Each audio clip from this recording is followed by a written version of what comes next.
Greetings and welcome to Rant and Rank, the show where we come together and rank all of your favorite artist discographies, and we also rant about them just for fun. We do this using the old opinion method, and it's just kind of how it is. You know the rigmarole by now. Well, yours is opinion, mine's facts. So I'd hate to reference some of our old things, but y'all life go, is y'all go forever. look at y'all go look at Yellow Card. So with me today, as always, we have the man who could have been Kevin Arnold if he was a little older, Jason, and the man Hello, that we hello. we never saw in the same room as Paul Pfeiffer, Ed. What's up, man? And we also have the only other guy besides Kevin Arnold that got to third base with Winnie, Joe. That's right. That was years ago. Wow. Shout out, Winnie. She's What's going on? she's a mathematician. Yeah. That's what she put 2 plus 2 together and said Joe's probably not the one.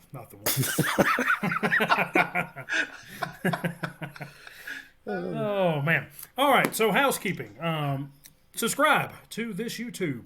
I know you're watching it. I know you can see us. Go ahead and hit that like button. Hit the subscribe button. It really, really helps us out. Share it with all of your friends. Tell them to subscribe. That's right. If We you need, like we it, need the help. the algorithm will put us to new people who haven't seen us before, and new people love us. After you've watched us a little bit, it's a little iffy, but new people just adore. I got a them from Ed. haircut for this and everything. That's right. All right, so so go ahead and subscribe for us. We appreciate it. Patreon, please go check out our Patreon. We're gonna Shout have out a to lot of Sofa fun. King. That's right. So fucking rad. Sofa however you wanna say it. King. Sofa King is my favorite. To He's say that because, gold tier. We really appreciate you, Sofa King. You're our hero in our hearts. If you'd like to be our hero, like Sofa King, go to our Patreon. We've got some cool videos going out that are exclusive. Once you hit the tier 2 level, so it'll be a lot of fun to see. Social media, yeah, you know how to do all that stuff. We're in Discord a lot. We talk. We show off vinyl. We've been talking about 8-track here. Yeah, for some reason talking about 8 tracks in there today. That's right. Yeah. So, any other housekeeping, gentlemen? No. I've never seen an 8-track before. Go What do you look mean in you've the never seen an hangout. They're 8-track? posting it. Yeah, We got to hurry I'll up check it because out. usually I take 1 page of notes. I've got 6 for this band. Let's Oh, go. yeah. All right. So this week, our heroes are discussing the Wonder Years. So you know how it all goes. We're going to rank their albums. Ed, start us off with number 7 for you. You're not going to ask us how we got into them, huh? Oh, Yeah. shit. I do that all the time. It's not even in my notes anymore. Ed, how did you get into the Wonder Years? All right. So, the Wonder Years. I remember sitting down and watching Kevin trying to walk up to Wendy and with his friend Paul, and the family and the dad. I love the dad. I'm just joking. Okay, so the band. All right. Well, Rest in peace, Jack Arnold. for real, that show made me the man I am today. But yeah, this is a great band. I just had a few listens to their albums and definitely see the development for sure. I think I haven't heard a lot from them, and I'm glad I did this because a lot of their songs ended up on my playlist now. But not to say that they're not some bad ones. We're gonna talk about both. So, for transparency, Ed was not a Wonder Years fan, or he didn't listen to the Wonder Years before Yeah. this show. So, we all pick an artist that one person might not know, and they have to cram it. So, it's always good to get a brand new opinion on a band that Joe and I love, but Ed's never heard him before, so it's good to have that opinion. And a little spoiler for ahead of the video, I have listened to my number 1 3 times now because it's that good, I think. So I'm super curious. Yeah, I can't wait to find Super curious. that out. Jason, how did you get into Wonder Years? I'm gonna save my story till I get to that album. Actually, Okay. All right. So I heard of the Wonder Years probably when Suburbia came out because the name Wonder Years was very interesting to me, and Suburbia, I've Given You All Now Nothing was also, I was like, man, this is going to be my type of band. I'm gonna be all over this, and I gave it the first listen, and probably listened about 3 or 4 songs, and I was like, nope, not for me.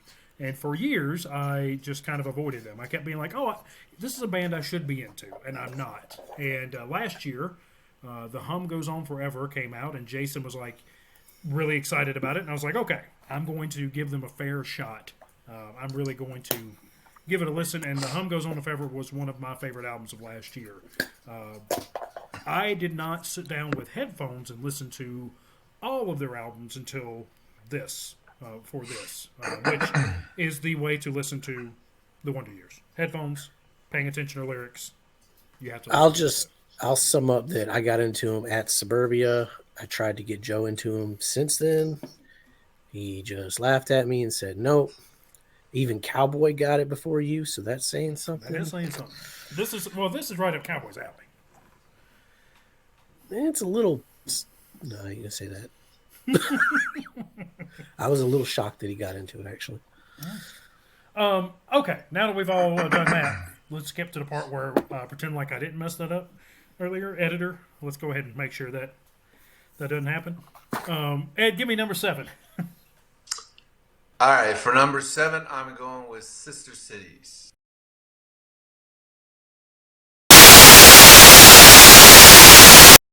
Two, one. I think I just hit record when I was in the middle of counting. So my internet crapped out. We were with Ed's pick. So Ed, give us number 7.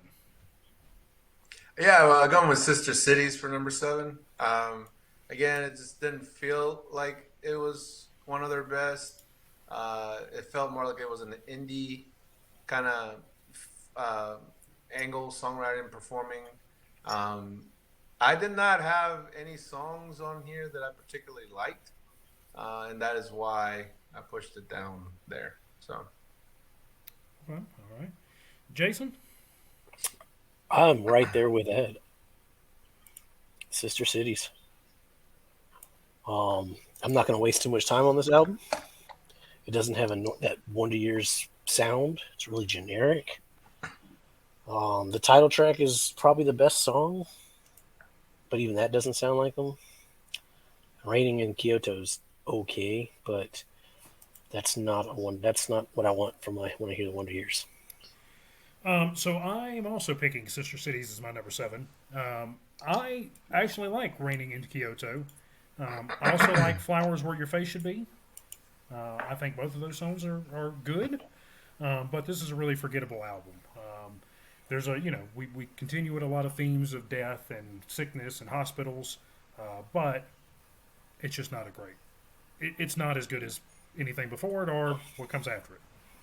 Supposedly it's about they were traveling and he was inspired by all these different places and people that he saw, and I don't get it. To me, the music is not the Wonder Years. I agree. And like we established earlier, as a first-time listener, it's very obvious. Like it's not. I mean, which is, I'm extremely happy that you picked that one. Like we don't know each other's list as usual, but that was actually interesting that you picked that out. Yeah.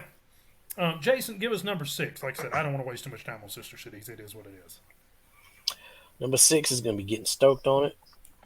It's a decent debut album, but again, they haven't quite figured themselves out. It's rougher sounding. To me, I think you could skip this entire album and be okay. I'm right there with you. So Getting Stoked on It is also my number 6. It's actually a pretty good album for a beginning album. Is it a little generic as pop punk goes? Sure, but there's some good lyrics in there still. Highlights, Racing Trains. Buzz Aldrin's good. Yeah. Keystone's good. What Are We Swimming to Nothing? Keystone State. Those are good ones. Dude, What Is a Land Pirate? We Were Giants. Let's Monstersize. Not great. And so it's kind of weird for me to have some lowlights on there. But it's fine. It's their first album. Generic. It's good. Can you skip it and not miss anything? Absolutely. Ed? For the next one, I'm gonna pick No Closer to Heaven. Okay, and it does have some tracks that I did like. Cardinals, and Cigarettes and Saints. That was a really good track. But for the most part, uh, Soupy, the singer, by the way, again, he does really well here. But those are the only two tracks that I really found interesting here. There wasn't anything that I could really get into. We're going to get back to that because that's kind of interesting too that you picked that one. Yeah, I don't. That's pretty low, in my opinion. Um, Yeah, it just nothing really jumped out at me, and I have it on my notes here. Hold on. Yeah, No Closer to Heaven. A few songs were good, impressive on the song. And I think Cardinals and Cigarettes and Saints. Those two are the ones that impressed me. But it's just a couple of songs from the whole album. So. I'm going to chalk that up to Ed had just started listening to it because when I first heard this album, it took about a year before I was like, holy shit. It could be that too. I could kind of see. I think it's one of those albums you just have to listen to more to appreciate. And I probably will. Like I said, I've added a lot of these songs so they keep popping up on my list. yeah. Well, my number 5 is going to be "The Hum Goes On Forever." In saying that, that was one of my albums of the year last year. So I think this is a fantastic album. I really, really like "The Hum Goes On Forever." There's only one song that I don't love, and I wish I'd have written it down here. What song that I'm not in love with? It is.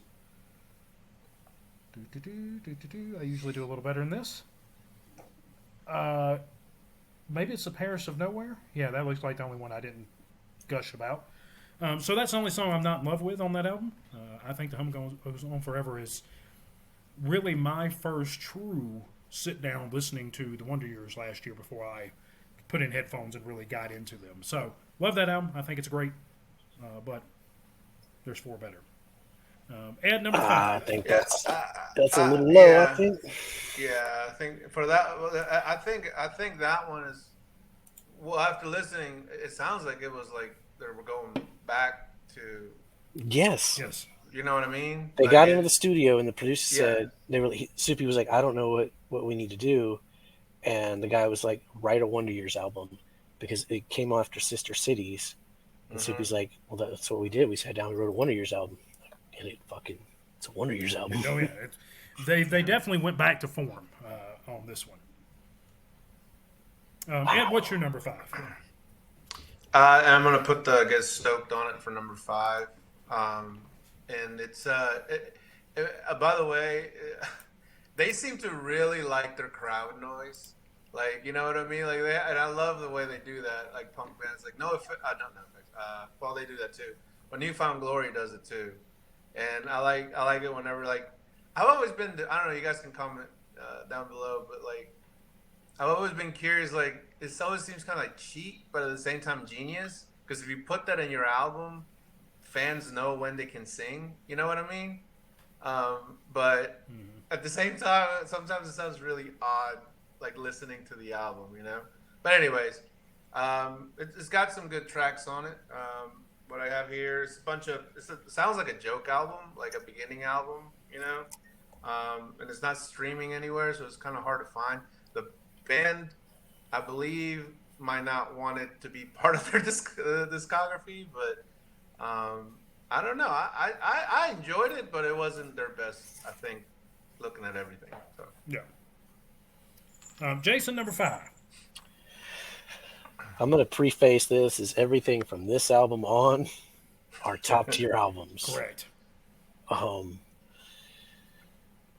I guess I got to talk about the trilogy first. So the Upsides, Suburbia, and The Greatest Generation is a trilogy of albums. I call it the Growing Up trilogy. I don't know if it has a name or not, but it kind of tells an overarching story.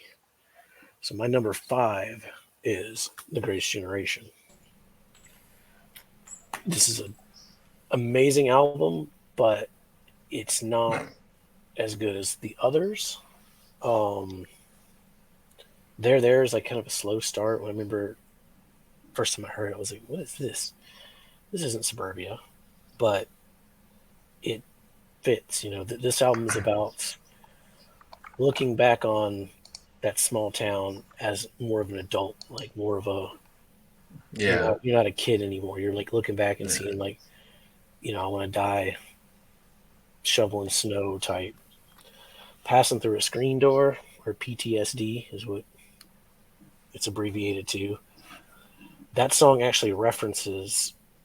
I'm a big sucker for Counting Crows do this too, but like there's a B-side on Suburbia called "Me Versus the Highway," and passing through a screen door references it with, the Highway One, because Me Versus the Highway.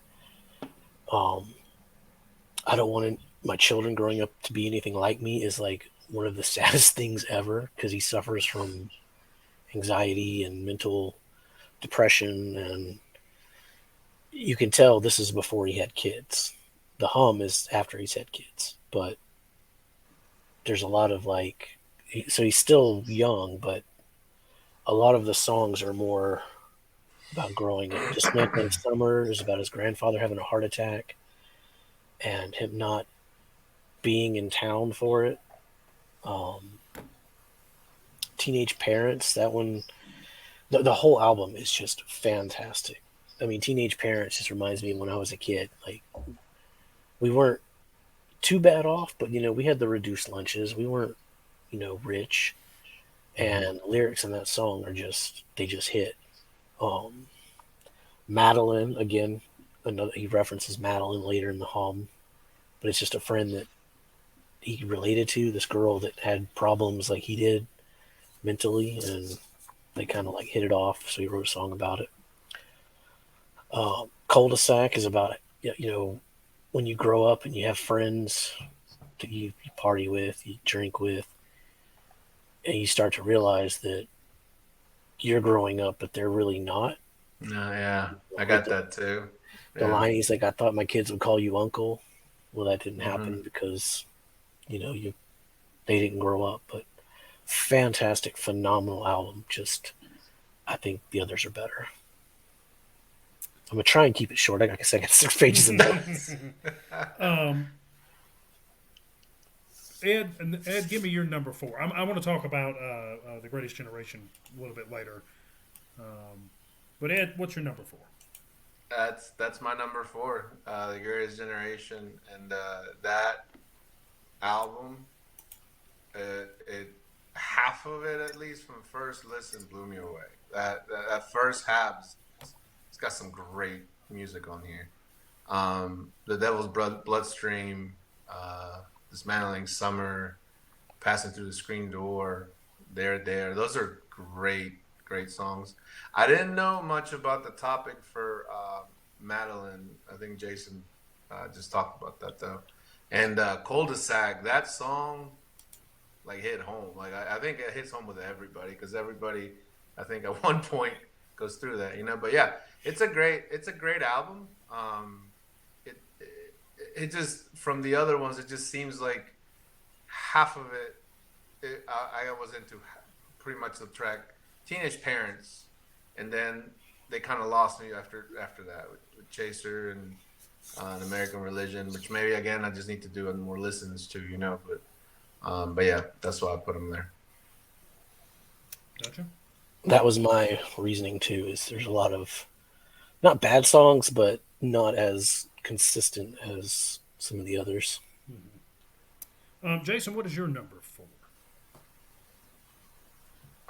Uh, Number four is No Closer to Heaven. Like Ed said, this one when it first came out, I didn't like it. It was after the trilogy. I was like, what are they gonna do? It took about a year or two, and I went back and I listened to it, and it just blew me away. And just the opening that brothers, we're no saviors if we can't save our brothers. It's like it sums up the entire album because it's about a friend who passed away, maybe died, and he couldn't save him, and it's about loss. And if you watch the music video for Cardinals, like he's just sitting there running carrying somebody. Like, Okay. I mean, that's what the song's about. It's about a childhood friend that didn't have the best life, home life, and he couldn't help him. And like I should have been there when you needed a friend. I was off on my own again.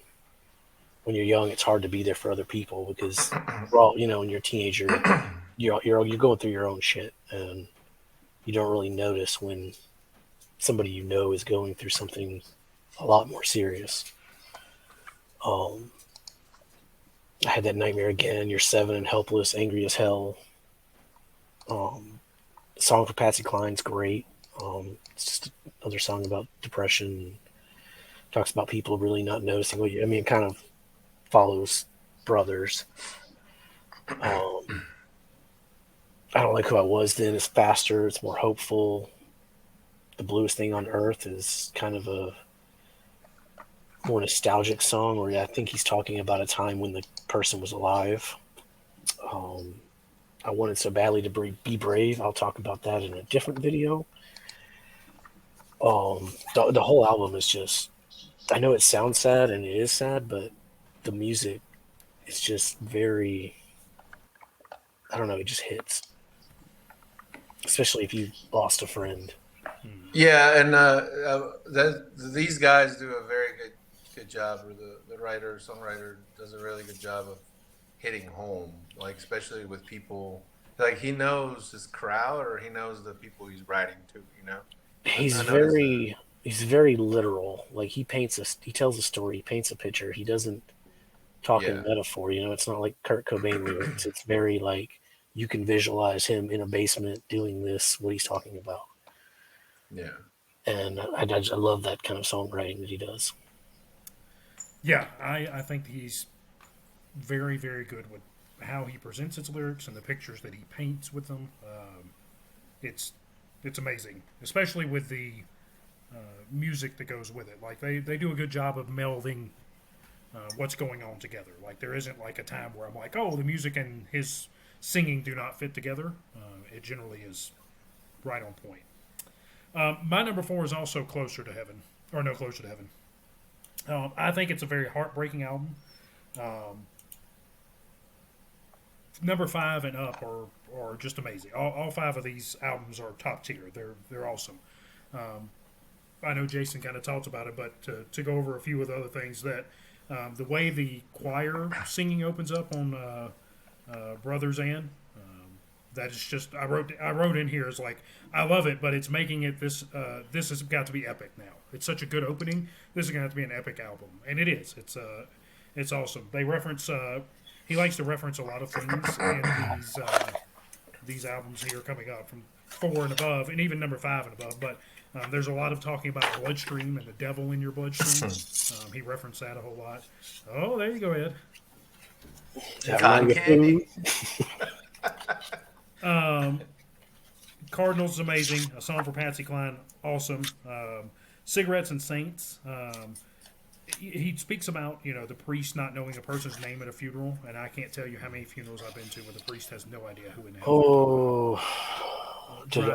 I caught that line too, man. That's good. Like I'm saying, he knows who he's writing to, bro. Like it's great. I completely just skipped. Sorry, I'm going to steal it back from you. But Cigarettes and Saints, like Ed and I had a friend pass away at my graduation year, and it was a freak accident or a freak death. Nobody saw it coming. And I remember at her funeral, we sat there, and this preacher was up there talking, and me and Ed and Katrina and all of her friends were just like, no, she would have hated this. This was not, and that song just nails that. I passed by the church that held your funeral, and the pastor's words come pouring down like rain. How he called you a sinner, but now you walk with Jesus. Like, just the hypocrisy of it was funny. Yeah, like I said, I've been to countless funerals where the priest had no idea who they were, got their name wrong a couple of times while they were reading the eulogy, and I'm like, this is ridiculous. Why would you? Anyway, the lines, "You're still my patron saint." I'll bet you're bumming cigarettes off of Saints. It's an amazing song for someone you care for. And a throwback to Not Savers If We Can't Save Our Brothers. Not Savers If We Can't Save Our Brothers. Bluest Thing on Earth's amazing. A Song for Ernest Hemingway is probably the one that I have I think is lowest point on this album. For me, it's still a good song. It's just I think it sits right in the middle of a lot of amazing songs. Stained Glass Ceilings. If everyone's built the same, then how come buildings are so hard? So how come buildings so fucking hard for you? Love the voice change there. Want to so badly to be brave. Palm Reader. I really like the lines about him cutting my hand on a thorn straight across the fate line. I'm no palm reader, but I doubt that is the sign I was looking for. I think there's a Bleeding California reference there in that song. And then, of course, No Closer to Heaven. Just a great album. I love this. I love the closing track, open track. Just a great album altogether. It's hard to talk about the Wonder Years without just reading his lyrics, because his lyrics are the Wonder Years. Like, that's what makes the band. This isn't We Found Glory or Blink-182. Like, his lyrics are like a step above, a couple steps above that. After the first album, yes. Well, yeah. After the he's got some good lyrics there, but it's nothing like What's to Come. Yeah. Jason, give us number 3. I think you need to go first this time, don't you? Yeah, you've been telling us to go all the time. I went last this time. Ed went first. You go second, last, then you, then me. And it goes like that. I swear he's screwing his head. Because I went first on the Hum Is Forever. Yeah, that's true, because you didn't even really give it his credit. I didn't. My number 3 is the Hum Is Forever, actually. Like we talked about earlier, this is the Wonder Years. They are back. They are amazing. This is the Wonder Years after they've had kids, which a lot of bands kind of falter and suck. He nails parenthood to a T. Doors I Painted Shut. For I Don't Want to Die, at least not without you. Wyatt's songs about his son. It's like dad pop punk, but like Teenage Bottle Rocket had a dad pop punk song, and it was fun. But this is like just, it's good songwriting. And his scream with "I Don't Like Me" at the end of that song, killer. Just again, he paints a picture. So it's like, I recorded your heartbeat. I stared at your knees. I wonder which one's going to be bad in your 30s, like, because you do that. You look at your kid and you're like, which one of those knees is going to be a bad one when you get older? I'm half awake, caught in the way you breathe at night. Like, we kind of went through that with Zoe. I'm low and I'm scared, but I'm on your side. I found glass in the garden. I dug it up with my thumb. I won't let you cut your feet when you learn to run. Because, when you were dad, you out there like, all right, let's get all this glass out the ground so you don't cut yourself. So it's very literal, very, when Aya was really small, I would take her outside and I'd hold her up, and she would try to catch the moon.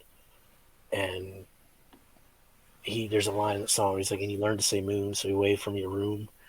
And like, I remember doing that with Aya, so sorry, Aya, if you sent this video to your friends. Oldest Daughter that's the song that references Madeline. I actually like this one better than Madeline, but Cardinals 2 is a throwback to No Closer. He kind of touches back with, hasn't forgotten his lost friend. It even reuses the same melody that I had that nightmare again. You're 5 and you're helpless, trapped under the wreckage. You reach out your hand and I'm weak, I can't save you. Low Tide is hands down one of the best Wonder Year songs they've ever wrote.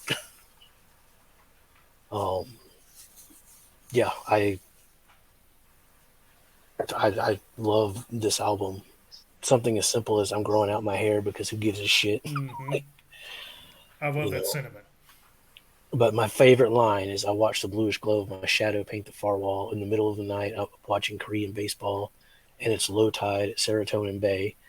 And for the first time, I'm not sure that everything will be okay. That whole, it's low tide at Serotonin Bay. That's a great line. And who hasn't been up watching Korean baseball? Yeah, I mean, I'm usually up every night watching something stupid. Laura and the Beehives about his grandmother. I don't think she raised him, but she was there, and she kind of saved him. him from getting attacked by bees.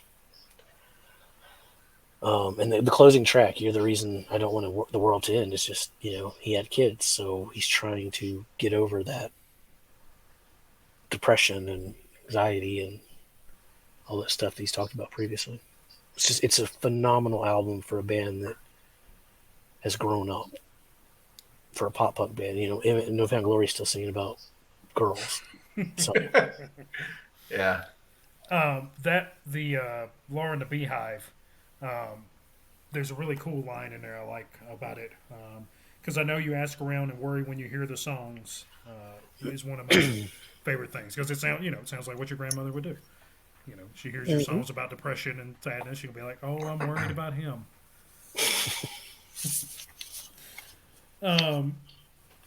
So my number 3, I did not give the Hum Goes On Forever enough due. I'm glad you ran through that, because it's amazing. So my number 3 is The Greatest Generation. This is obviously because of where it's at. Number 3 is to me the weakest of the trilogy, but still amazing. My highlights and lowlights on this: highlights everything, lowlights nothing about this album. It just kicks so much ass. I think these 3 albums are perfect albums. I think the top 5 here are top tier albums, but the top 3 are perfect albums. They're there. Is amazing. I love the line, "You're just trying to read, but I'm standing in your light." And you're just trying to sleep, but I always wake you up to apologize. In relationships, you kind of feel like you're in the way a lot sometimes, and I like that line for it. Passing through the screen door, I know Jason talked a lot about that. The Bastard, the Vulture, the Wolves, I really like how they pick that up right there. I'm angry like I'm 18 again. I saved you a funeral, though. I saved your funeral. You saved my funeral? No, I saved funeral for you. Yes, I got you. Yes, I'm glad you did. I can't wait to get that one. I just talked about in the previous album, "The Devil in My Bloodstream." Well, they constantly go back to that. They constantly talk about bloodstream or the devil in your blood. It's just a thing that they keep hitting on, even in "The Hum Goes On Forever." There you go. It's on the album cover. "Chaser" is kind of the one where I'm like, this is a good song. It's not an amazing song. So that's kind of why this landed here at number 3. We talked about Madeline. We talked that. "I Just Wanted to Sell Out My Funeral" is an amazing song. It's great. It's a great closer.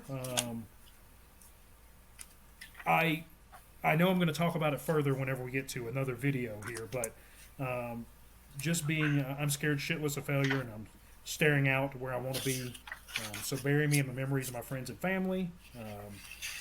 It's cool how they have so many lines from different songs in this album. There, I mean, my notes basically say "wow, wow, wow" once he gets to that part.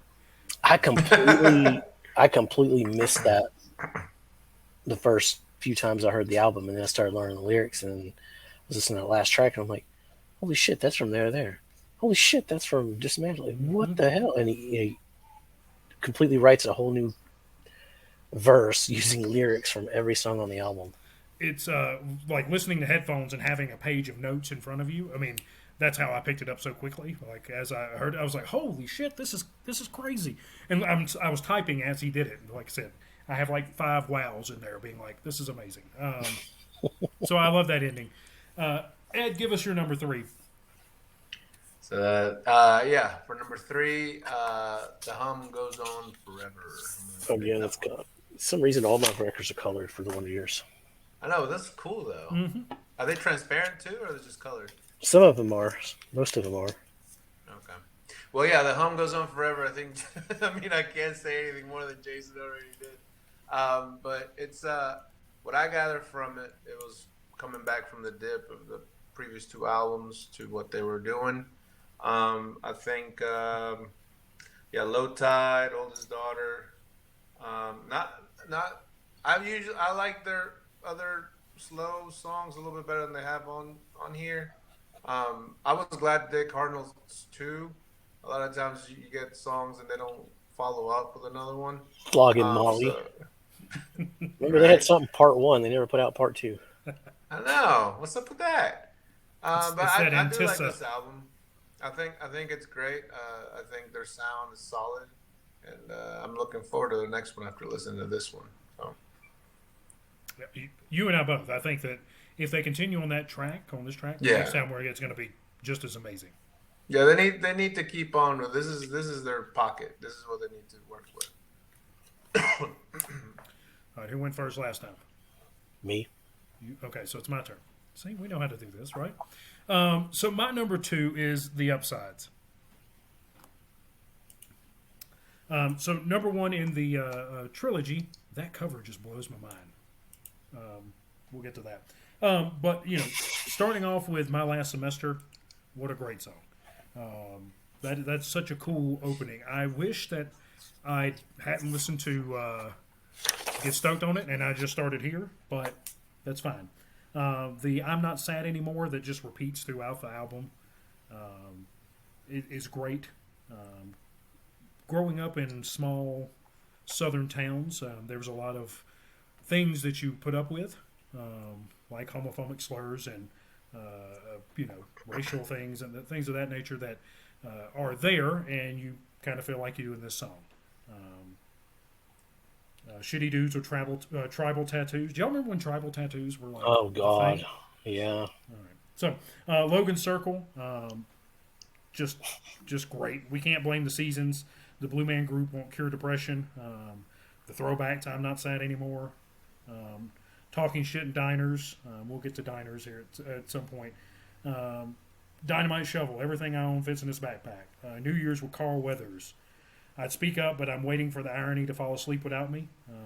We'll make friends in every state, like the cops in the parking lot or staff of Steak and Shake. It's going to be our year, boys. Hostels and brothels. It's never sunny in South Philadelphia. They're all amazing. Once you get down to like Washington Square Park, I'm looking for the upsides of these panic attack nights.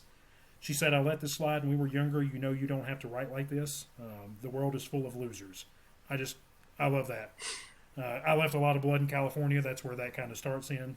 And then, ending with all my friends are in bar bands. At first, I thought that wasn't going to be a song that I enjoyed, but they really brought that together. So, Upsides, number 2 for me. Ed, number 2. Yeah, the same Upside. That was my number 2 pick. I could relate completely to all my friends are in bar band. That is that's my college life basically. But yeah, no, it was a good.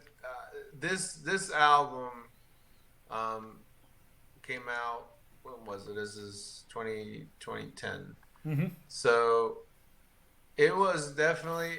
I thought it was a little too long though. That's the only beef I got with this one. I think it ended up, at least what I heard was 14 tracks. Is that right? 12 on the original, I believe. Oh, okay. Well, I listened to it on here, and again, a good album. Yeah, 12.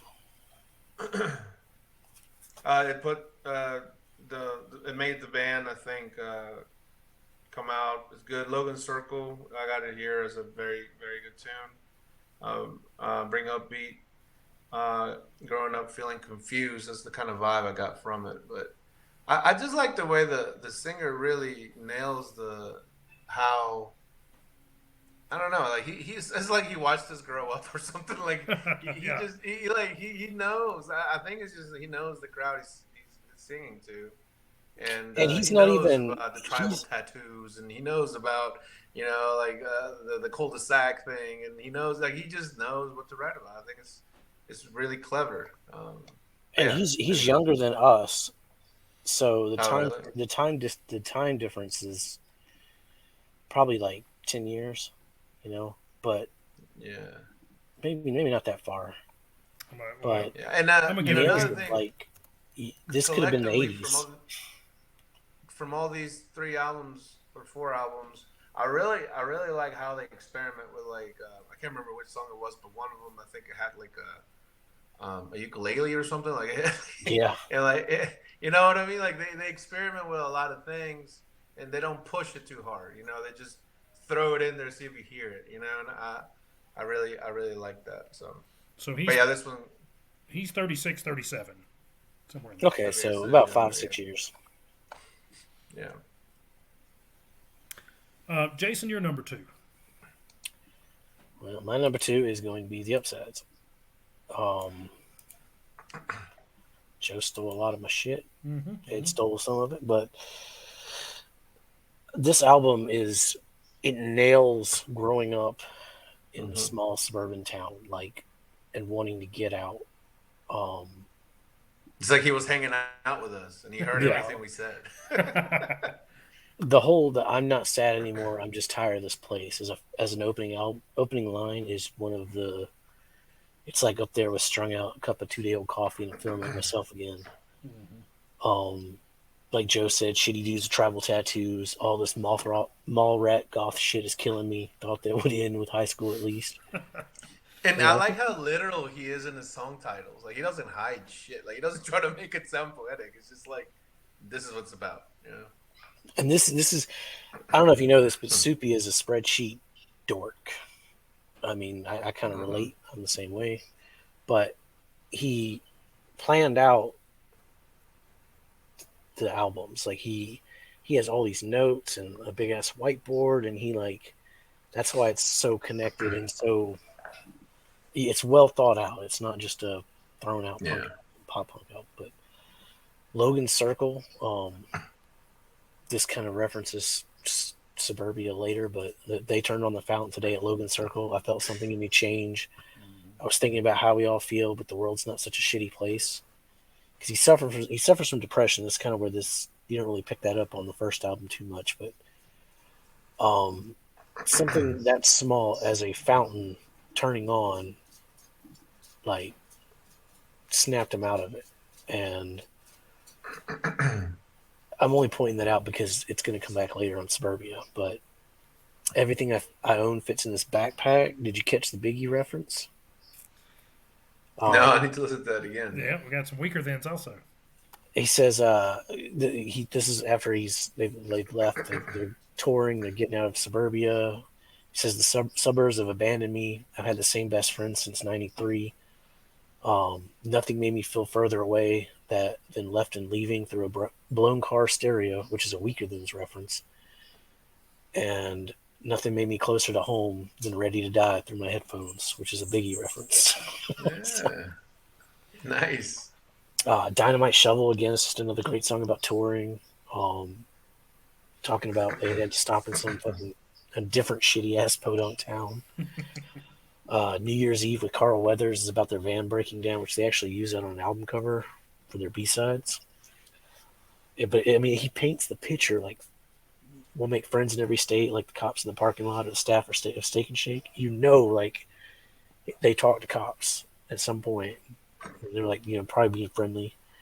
And they talk to the people at Steak and Shake. Like, he just paints that shit. I mean, just for the sake of time, I'll skip over the rest, but the album is perfect. There's not a bad song on it, and it's a great opening to an amazing run of albums. Yes. I agree. Ed, give us number 1. Oh, wait, one more thing. Sorry, the title of the album, The Upsides, comes from the line on Washington Square. I'm looking for the upsides to these panic attack nights where I'm staying and eating takeout food by TV light, and I'm trying to play the B-side of this awkward life of mine. He's probably watching Korean baseball. Gotta be.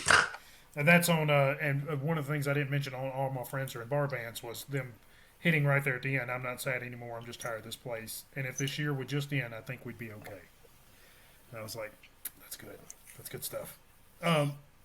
Ed, sorry, number 1. No, surprise pick. Yeah, man, Suburbia. I've given you I'm just gonna go ahead and throw it down here for all nothing. this.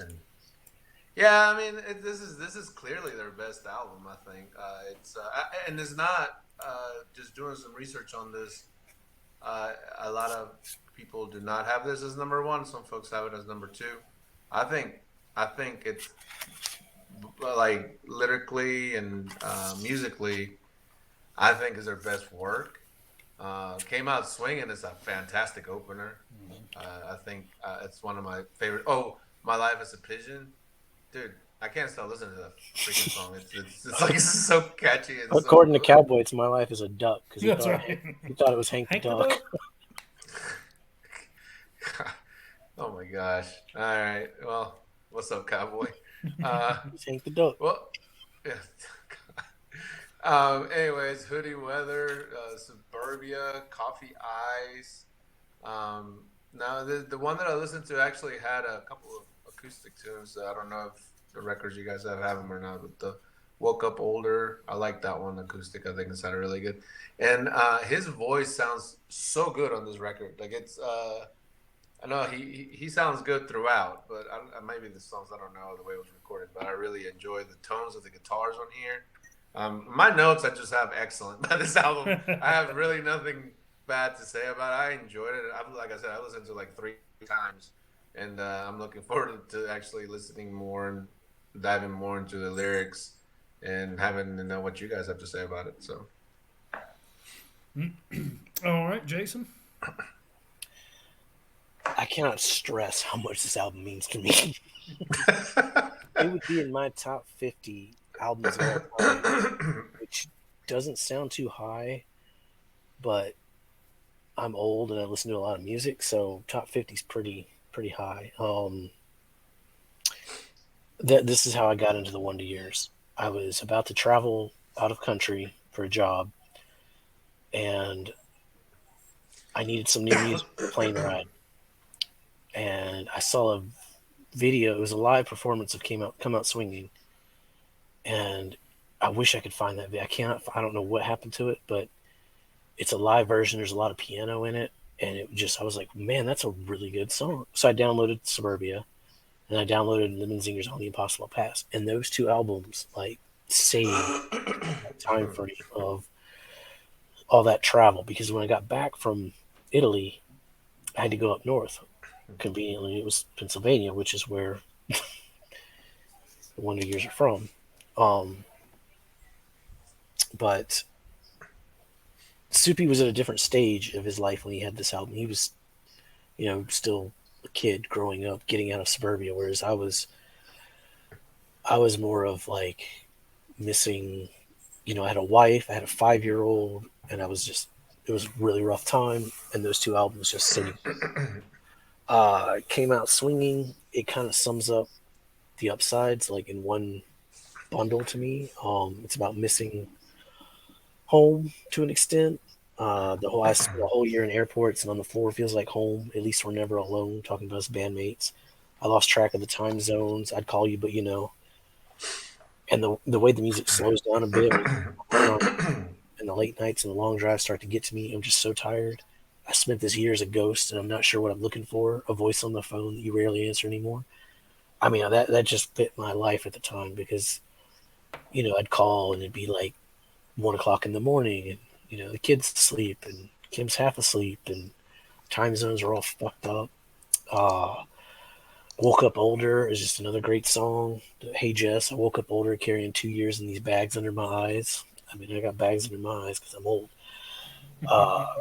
You left the room receded like my hairline. That's talking about Joe. That's right. Well, let's talk about both of you actually. How's the middle guy? How'd I put the middle guy with hair? Yeah, because I'm the best looking. Local Man Ruins Everything. The Fountain from the Upsides. The line here, the fountain was off. This is the first time I've been back to the city in months. I'm trying to hold it together, but irony's found cracks in the foundation. The fountain, he came back and the fountain was off, and it just something snapped in his head. Like shit's not right. The whole I'm not a self-help book. I'm just a fucked up kid. I had to take my own advice, and I did. I'm just waiting for it to sink in. Expect me standing tall, back against the wall. And probably my favorite Wonder Years lyrics, because what I learned was it's not about forcing happiness. It's about not letting sadness win, which is so true and hopeful. And if you've ever suffered from any sort of depression, like that's kind of what. It's not about forcing the happiness. It's just about not letting the sadness win. And I like that's another thing about this band too that talk about mental health. He doesn't shy away from it. Like he puts it in there. He lets you know what the deal is.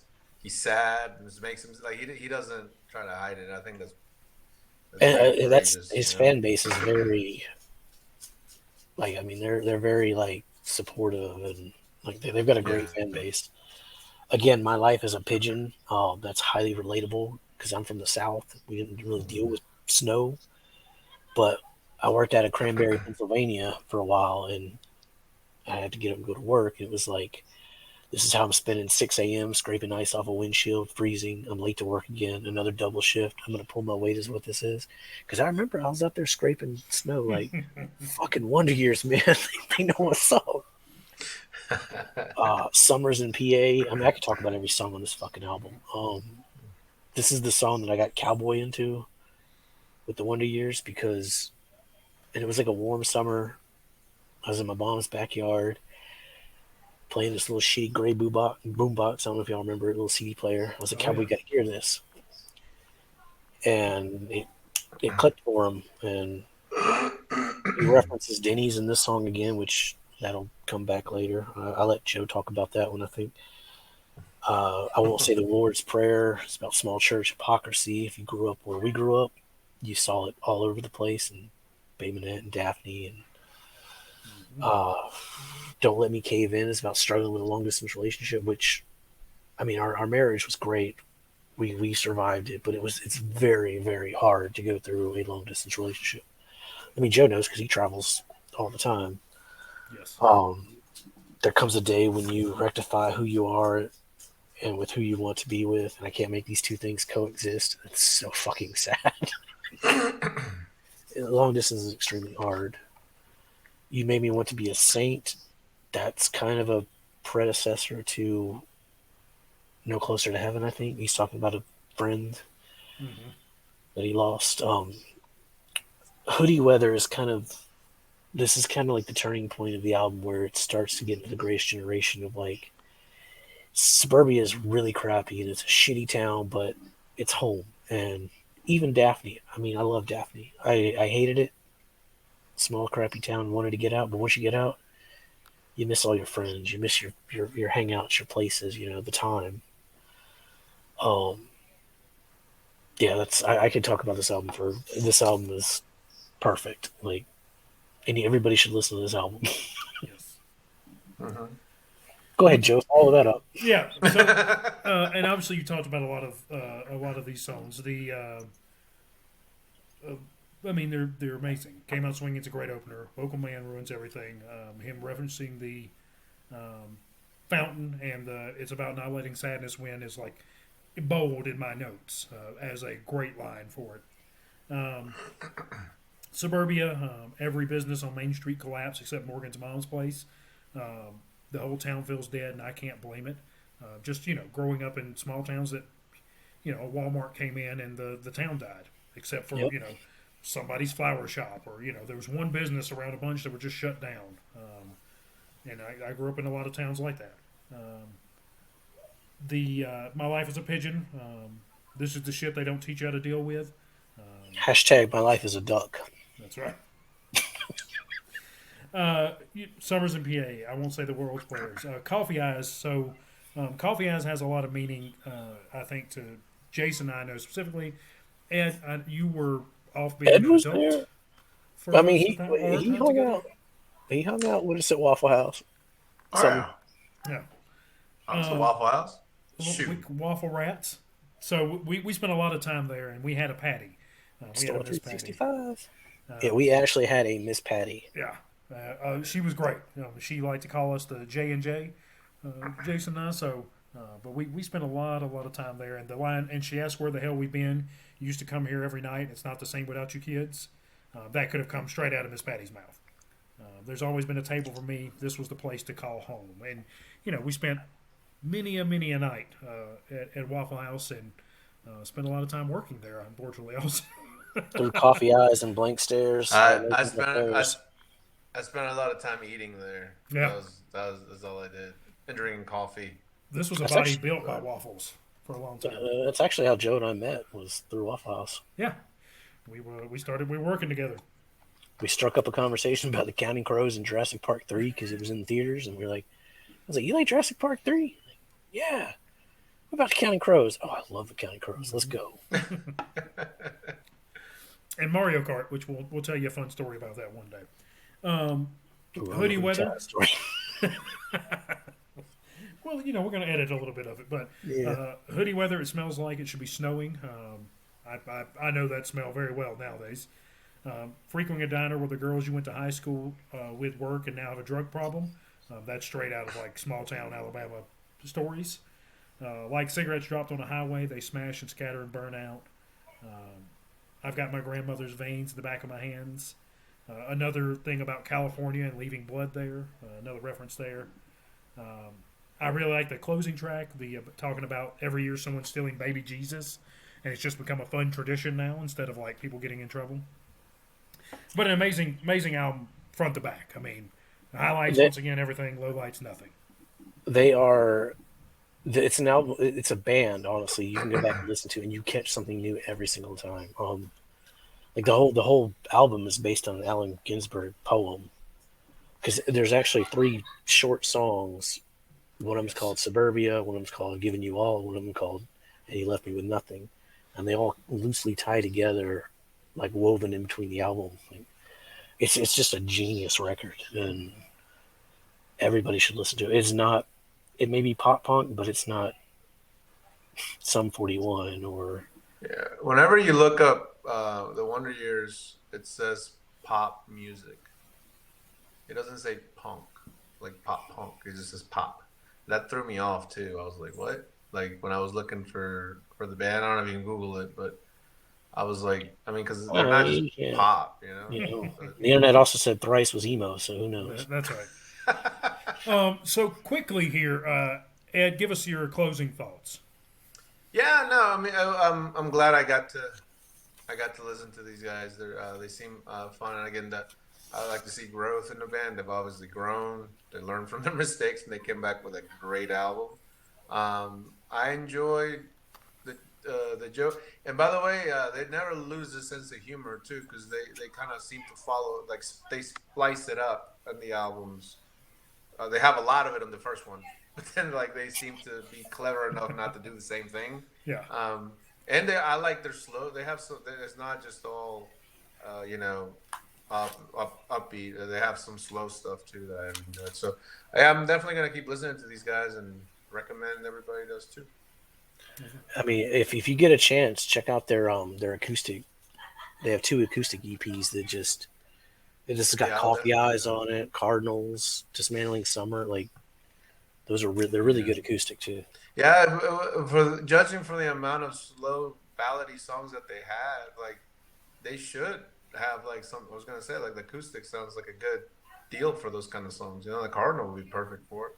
Well, they Glad have like did that. 3 guitarists too. Like I mean, it's a Yeah, pretty dynamic band.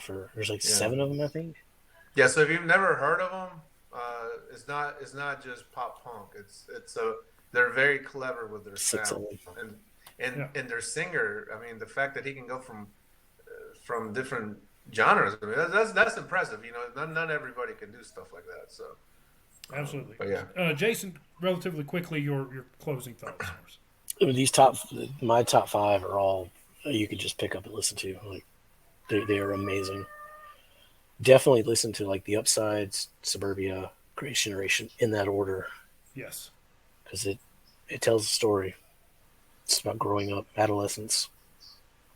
And And then if you miss a friend, check out Closer to Heaven. And if you have kids, check out On Goes On Forever. yeah, I'm the same way. My top 5 are you can listen to them at any point in time, but the So trilogy is really to go. you know how songs are divided by moods. These guys divided their sound by the stage of your life.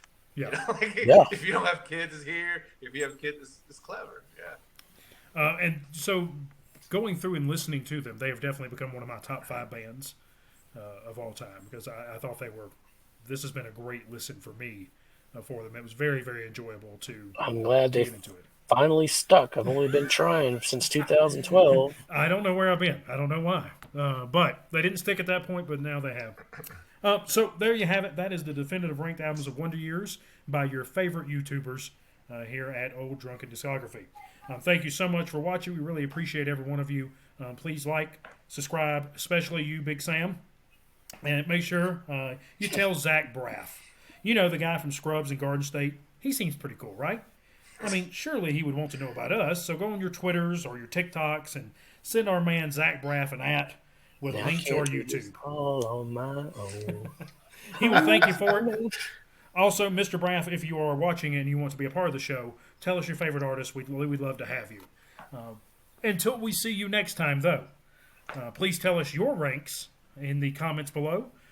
Let us know how amazing the trilogy is, and stay safe. Make good decisions.